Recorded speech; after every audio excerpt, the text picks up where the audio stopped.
MP board त्रैमासिक परीक्षा 2023-24 पशुपालन एवं दुग्ध व्यवसाय कक्षा 11वीं का पेपर लेकर आए हैं।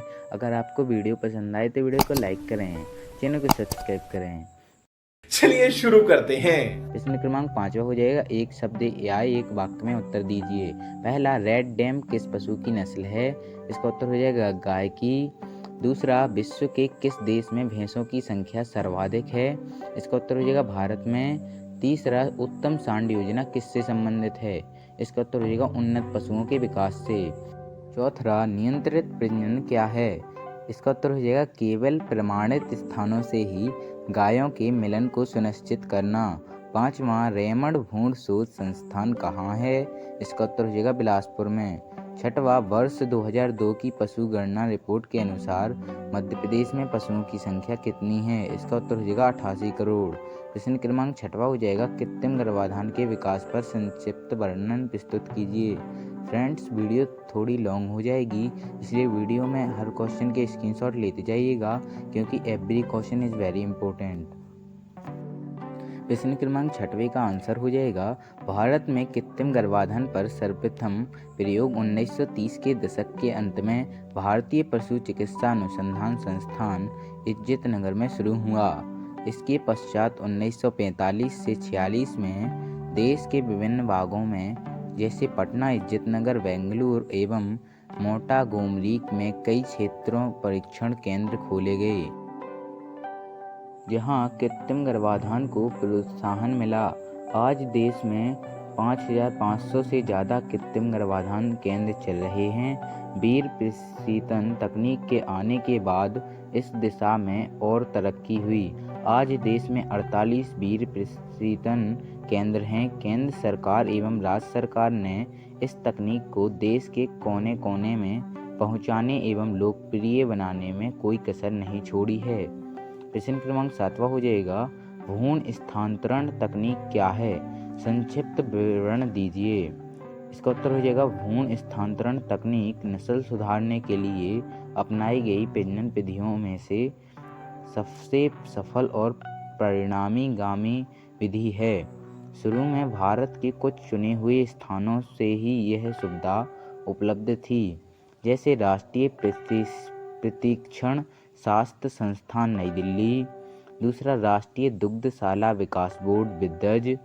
तीसरा, रेमंड भ्रूण शोध केंद्र बिलासपुर।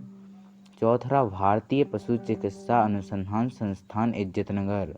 बाद में इस तकनीक का विस्तार अन्य संस्थानों के माध्यम से देश के विभिन्न भागों में भी हुआ।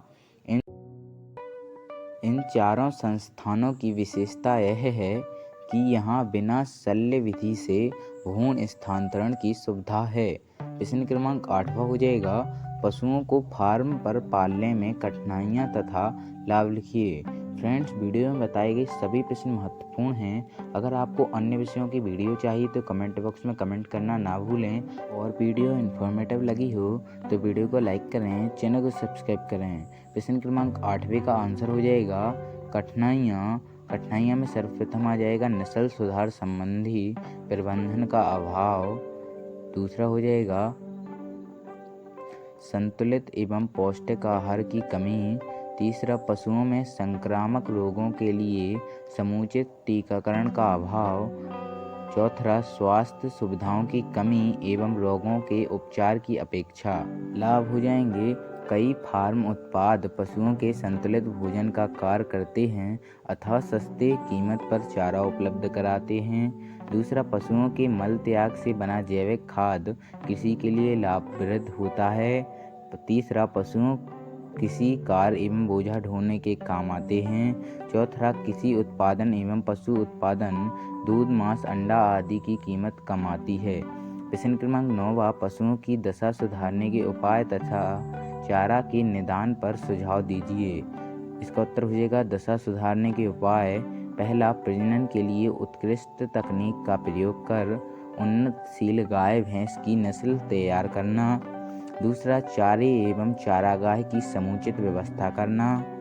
तीसरा, पशु स्वास्थ्य संबंधी जागरूकता एवं संक्रामक रोगों की रोकथाम की व्यवस्था करना। चौथा, पशुपालकों को समय समय पर उचित प्रशिक्षण देना। चारा समस्या के निदान आ जाएंगे। साइलेज एवं हे बनाने पर जोर देना। दूसरा, वन क्षेत्र से घासों का संग्रहण करना। तीसरा, तेलीय खली का प्रयोग करना। चौथा, चारे के अन्य विकल्पों की खोज करना। खत्म। Bye bye, tata, goodbye, गया।